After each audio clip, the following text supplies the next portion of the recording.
আমাদের রাসূলুল্লাহ সাল্লাল্লাহু আলাইহি ওয়াসাল্লাম বলছেন যে রেগো না, রাগের সময় নিজেকে নিয়ন্ত্রণ করো, মানুষের সাথে কটু কথা বলো না, হাসি মুখে কথা বলো, এগুলো ভালো কথা, আমরা সবাই মানি।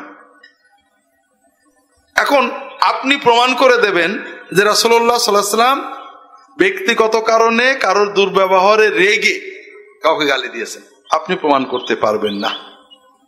আর আমি দেখাবো যে রাসূলুল্লাহ সাল্লাল্লাহু আলাইহি ওয়াসাল্লাম ভয়ঙ্করতম কষ্টেও নিজের নিয়ন্ত্রণ হারান।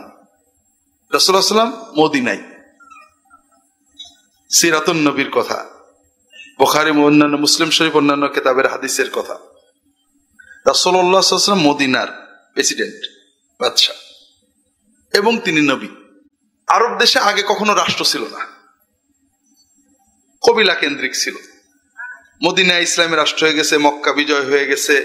মদিনায় বিভিন্ন এলাকার বেদুইনরা নবীজির কাছে আসে যে আমরা খুব বিপদে আছি, আপনার বাইতুল মাল থেকে রাষ্ট্রীয় কোষাগার থেকে আমাদের কিছু সাহায্য দেন, যেমন আমরা চাই ডিসি সাহেবের দরখাস্ত করেন না, ওই রকম।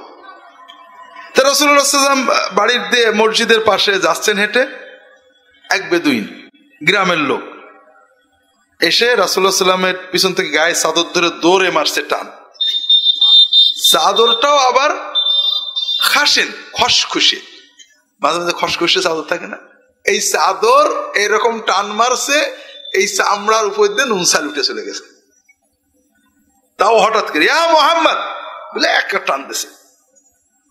মুহাম্মদ সাল্লাল্লাহু আলাইহি ওয়াসাল্লাম ঘুরলে বলছে, আতেনি, আমার কিছু টাকা পয়সা সাহায্য করেন। বলেন সাহায্য তো আমার কাছে দেখছে। আচ্ছা বলেন, দুনিয়াতে কোন মানুষটা এই মুহূর্তে নিজেকে সংযত করতে পারবে?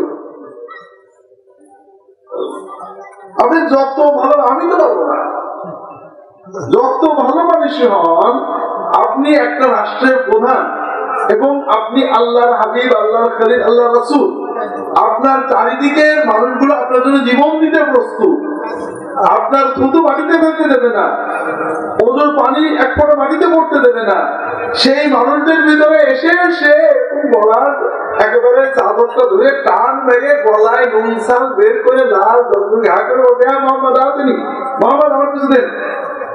তাও রাসূলুল্লাহ বলল না, ইয়া মুহাম্মদ। রাসূলুল্লাহ সাল্লাল্লাহু আলাইহি ওয়াসাল্লাম টান খেয়ে ফেললেন, ফিরে হাসলেন, রাসূলুল্লাহ হাসলেন। রাসূলুল্লাহ ওকে ওর কি কি প্রয়োজন তোমরা একটু দিয়ে দাও। সুবহানাল্লাহ বলেন না? সুবহানাল্লাহ। আপনারা সুবহানাল্লাহ বলতেন, যদি বলতাম যে ওই আকাশ দিয়ে হুজুর উড়ে যাচ্ছে, আকাশ দিয়ে উড়ে দেওয়ার জন্য কোন কারামতি নেই এর ভিতরে। এই হিন্দুও পারে, মুসলমানও পারে, জাদুকর পারে, ভালো মানুষ পারে, কিন্তু প্রচন্ড রাগের সময়ে নিজেকে নিয়ন্ত্রণ করা, এইটা হলো সবচেয়ে বড় অলৌকিক।